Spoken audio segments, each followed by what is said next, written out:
Hi guys! So today I've been having a really big hankering for buffalo chicken.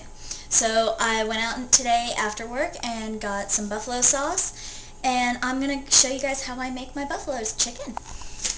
Okay, first of all we start off with chicken. I'm using chicken tenders.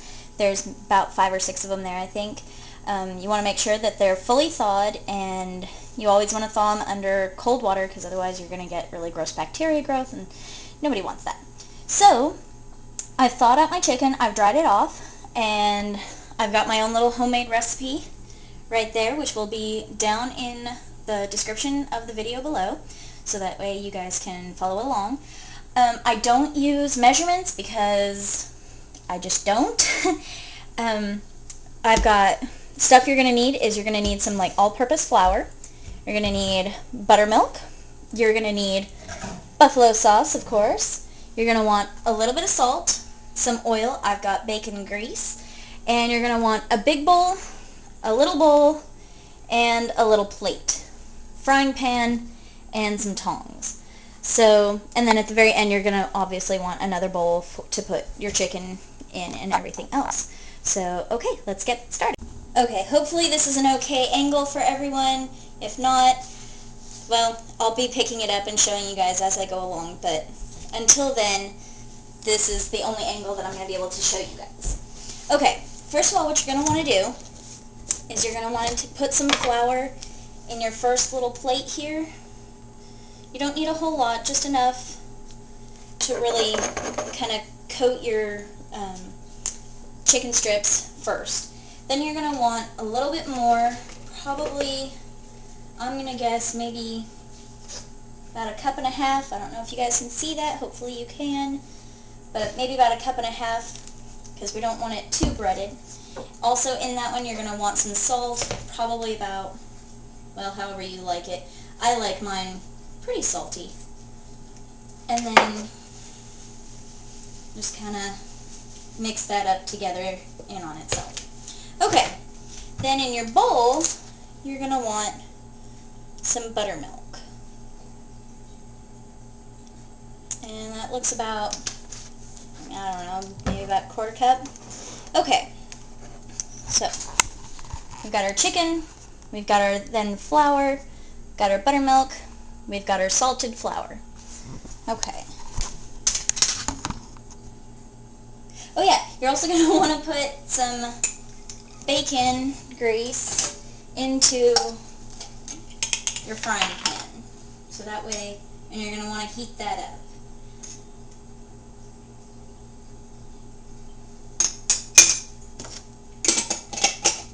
Alright. Okay. Now we're ready to go ahead and start with our chicken. Start breading it. The best way to get your breading to stick is to lightly coat your chicken with some flour. It sounds weird, but it makes it stick. I don't know what it is. Then you just dip it in your buttermilk, and you dip it in your flour.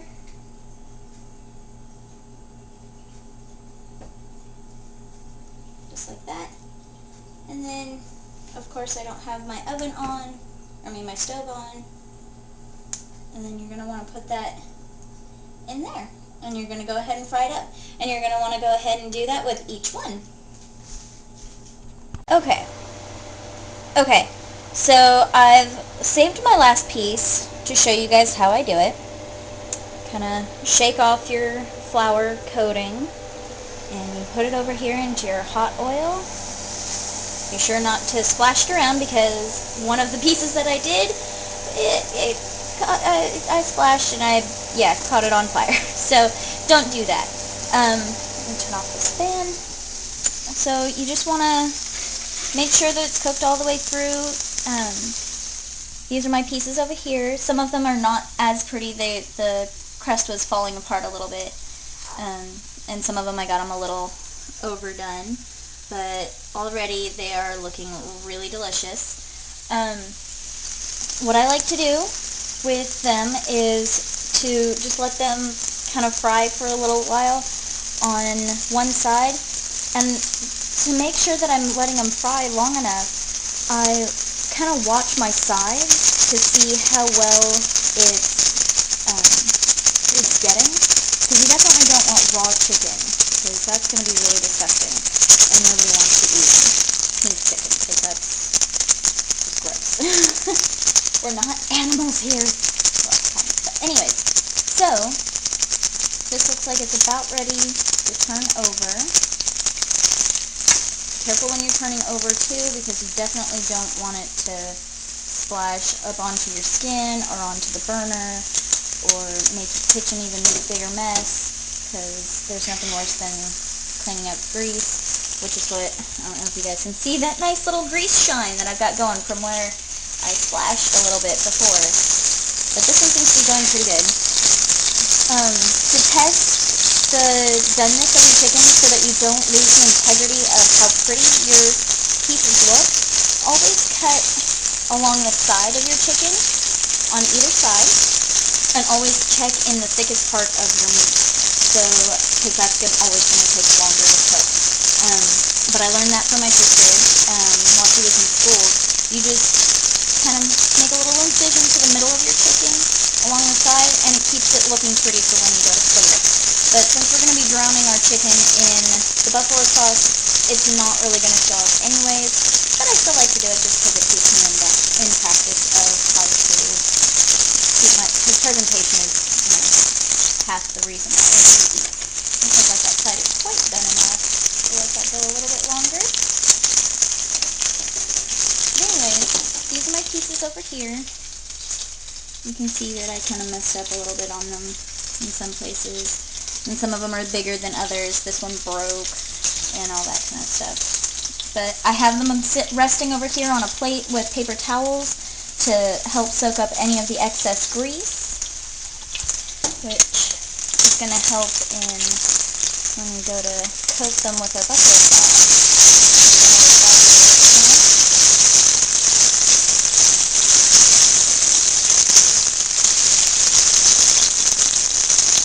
I think it's time to cut into it, make sure that I got it right.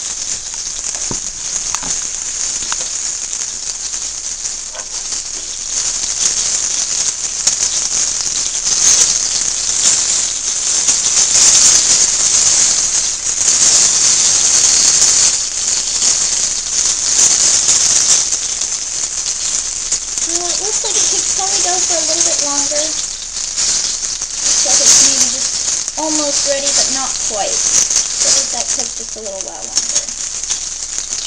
I definitely don't want to get food poisoning from undercooked chicken. Nobody wants that. I do love that sizzle though. Good juicy chicken.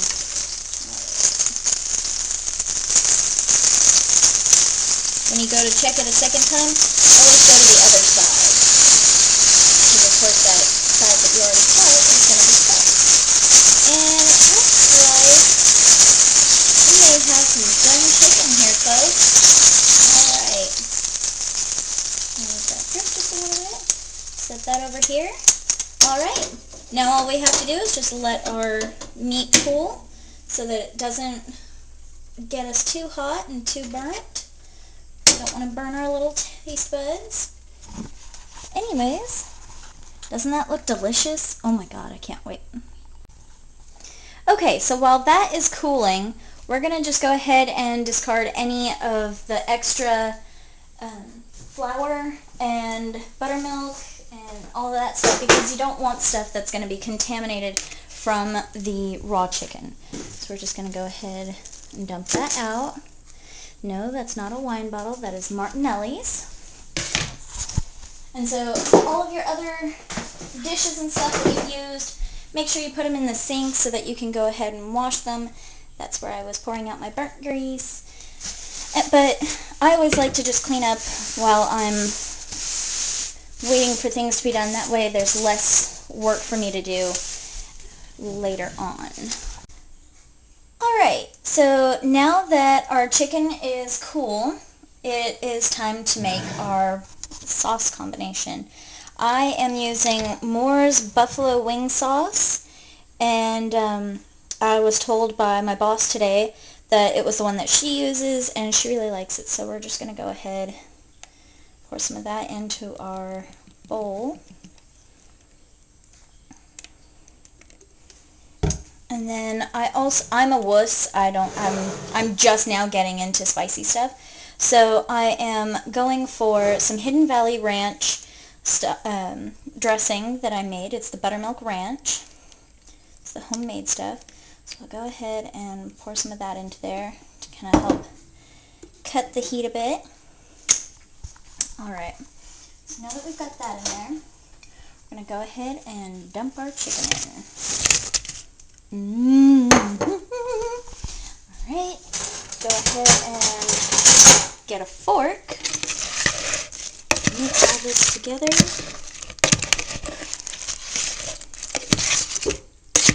Oh my gosh, this looks so good.